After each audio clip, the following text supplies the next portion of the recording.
আসসালামু আলাইকুম। ঠেলার নাম বাবাজি। জাতীয় নাগরিক পার্টি এনসিপি এবার হারে হারে আমি কতদিন বলছি বাবুরা বুঝ বুঝ বুঝে নাই।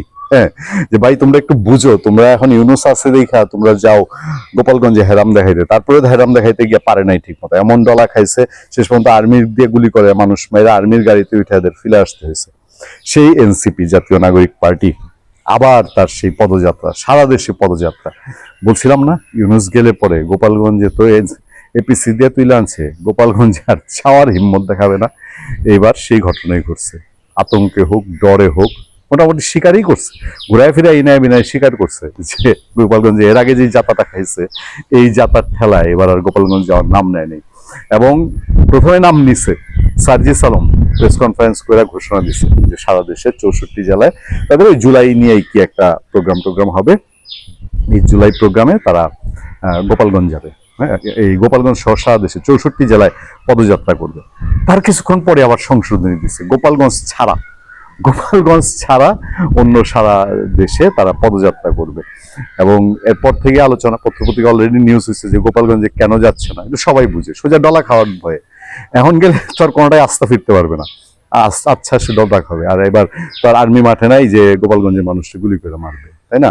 আর গোপালগঞ্জের মানুষে আর্মির মারতে যাওয়ার ঠেকাও পড়ে নাই। আর্মি এর আগে যে ঘটনাটা ঘটছিল ওই ঘটনাটার ভেতরে অনেক কিছু ছিল, অনেক ভেতরে প্রেশারের ব্যাপার ছিল। সরকার যদি চায়, এটা তো প্রতিষ্ঠিত সত্য যে ওই পুরো অপারেশনটা গোপালগঞ্জের মানুষকে কিভাবে মারতে হবে, এইটা পুলিশ হেডকোয়ার্টারে আসিফ মাহমুদ সজীব ভুঁইয়া এই কয়েকটা মিলা পুলিশ হেডকোয়ার্টারে বৈশা থেকে টোটাল জিনিসটা কন্ট্রোল করছে, কখন কাকে মাইরা ফেলতে হবে সেই সিদ্ধান্ত দিচ্ছে। আমার ধারণা ওদের ভবিষ্যতে কোনো না কোনো সময়ে আসিফ মাহমুদ সজীব এবং আসিফ নজরুল এদের বিরুদ্ধে গোপালগঞ্জ হত্যাকাণ্ডের মামলা হবেই হবে, এটা কোনো মিস নাই।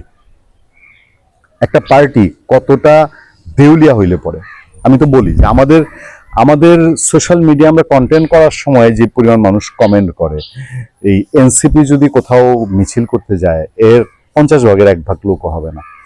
এখন সারা দেশে চিন্তা করছে, আমি জানি না শরীয়তপুর, মাদারীপুর, ফরিদপুর এইসব জেলায় কি আছে এনসিপির কপালে, খুব একটা ভালো কিছু হবে বলে মনে হয় না। এবং বিএনপি সরকারের কাছে যদি হেল্প চায়, বিএনপি ওই ইউনুস যেরকম বিজিবি লাগায়া, তারপরে পুলিশ লাগায়া, আর্মি লাগায়া এদের প্রোগ্রামগুলো সফল করছে। ফরিদপুরে তো আর্মি বৈশা ছিল, তাই না? আর্মি বৈশা থেকে তাদেরকে সেভ করে নিয়ে আসছিল। তো সেই ক্ষেত্রে এইবার কি হবে আমি কোনো অঘটন প্রত্যাশা করি না। আমি এটাও চাই না যে এনসিপির লোকজন মার খাক বা এনসিপির লোকজনের ফরিদপুরে মারুক বা শরীয়তপুরে মারুক, এইটা আমার ইচ্ছা না।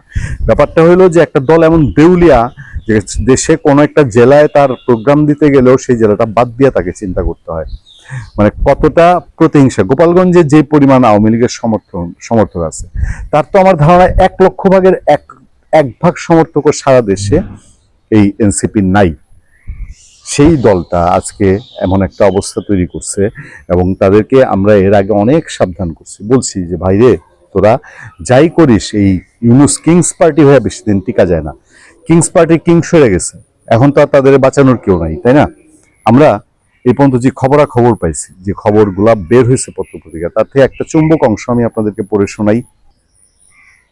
খবরটা কি আছে আমি আপনাদেরকে বলবো, তবে ওই খবরটার ভেতরে এক জায়গায় এই যে গোপালগঞ্জে কেন এনসিপি যাচ্ছে না এই বিষয়টি সম্পর্কে জানতে চাইলে এনসিপির যুগ্ম আহ্বায়ক ও রাজনৈতিক পর্ষদের সদস্য সরোয়ার তোষার তিনি বলছেন, এটি বাংলাদেশের বাইরের কোনো জেলা নয়, তাই গোপালগঞ্জ নিয়েও অবশ্যই আমাদের দলীয় এজেন্ডা রয়েছে। তবে আমরা এই মুহূর্তে শুধু সেখানে আমাদের স্থানীয় সরকার নির্বাচন করার পরিকল্পনা রয়েছে। এই মুহূর্তে যেখানে আমাদের স্থানীয় সরকার নির্বাচন করার পরিকল্পনা রয়েছে সেসব জেলা উপজেলাতেই যাব, সেখানে আমাদের প্রার্থী ঘোষণা করা হবে। এরপর আরেকটা চমৎকার কথা বলছে, এই কথাটা আমার ধারণা মান বাঁচানোর জন্য না বইলা পারে না। বলছে যে সেপ্টেম্বরে তাদের আবার চিন্তা আছে, তারা সেপ্টেম্বরে গোপালগঞ্জে আবার মানে পদযাত্রা করতে পারে। তিনি জানান গোপালগঞ্জ জেলা সহ কয়েকটি উপজেলায় আগামী সেপ্টেম্বরে 2য় দফায় পদযাত্রা করার পরিকল্পনা রয়েছে। আমার ওই যে একটা সময় বিএনপি খুব ট্রলের শিকার হইতো না, বিএনপি বলতো যে ঈদের পরে আন্দোলন, ঈদের পরে আন্দোলন।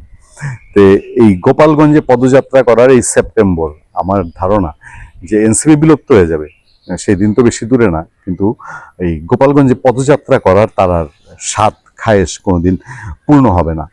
এই খবরেই বলা হচ্ছিল একটা জায়গায় যে জুলাই গণ অভ্যুত্থানের দ্বিতীয় বর্ষপূর্তি উপলক্ষে মাসব্যাপী কর্মসূচির অংশ হিসেবে 6 জুলাই থেকে জুলাই পদযাত্রা 2026 পালন করতে যাচ্ছে জাতীয় নাগরিক পার্টি। গণভোট বাস্তবায়ন, কর্মসংস্থান ও সীমান্ত সুরক্ষার দাবিতে শনিবার 4 জুলাই বিকালে প্রথমে 64 জেলায় এই কর্মসূচি পালনের কথা জানান দলটির উত্তরাঞ্চলীয় মুখ্য সংগঠক সাজিস আলম। তবে 1 ঘন্টা পর সংশোধিত তালিকায় জানানো হয় গোপালগঞ্জ বাদ দিয়ে আপাতত 63 জেলায় পদযাত্রা অনুষ্ঠিত হবে। হঠাৎ গোপালগঞ্জকে কর্মসূচির বাইরে রাখার সিদ্ধান্ত নিয়ে নানা আলোচনা শুরু হয়েছে। বিশেষ করে গত বছর ওই জেলায় নিষিদ্ধ আওয়ামী লীগের নেতাকর্মীদের সঙ্গে সংঘর্ষের ঘটনার পরিপ্রেক্ষিতে সতর্কতা হিসাবে এই সিদ্ধান্ত নেওয়া হয়েছে কিনা তা নিয়ে সামাজিক যোগাযোগ মাধ্যমেও নানা মন্তব্য দেখা যাচ্ছে। আলটিমেটলি ঘটনা ওইটাই, আমি যেটা বলছি সেইটাই, যে এবার ডলা খাইলে বাঁচানোর কেউ থাকবে না। হ্যাঁ, ওই ডলার ভয়ে, ডলা খাওয়া, ছেঁচা খাওয়ার ভয়ে এনসিপি তার এই কর্মসূচি চেঞ্জ করছে। এবং এই চেঞ্জ মানে আমার ধারণা, আমি এনসিপি কে সাজেস্ট করতাম যে ভাই বড় জোর তোমরা ঢাকায় করো, ঢাকায়ও লোকজন তো তোমাদের নাই, তাও ইসলামী ছাত্র শিবির বা জামাত যদি লোক সমর্থন কিছু দেয় তাহলে গোপালগঞ্জ থেকে অন্তত একটু অন্তত গোপালগঞ্জের পরিবেশ থেকে তারা একটু রক্ষা পাইত। আর সারা দেশে কইরা মান সম্মান না ডুবানোই ভালো। সারা দেশে তাদের লোকসংখ্যা কি হবে না হবে এই সম্পর্কে আমাদের খুব ভালো ধারণা আছে। ভালো থাকবেন, সুস্থ থাকবেন। আপনার সাথে আমি আতিক রহমান, পূর্ণিয়া।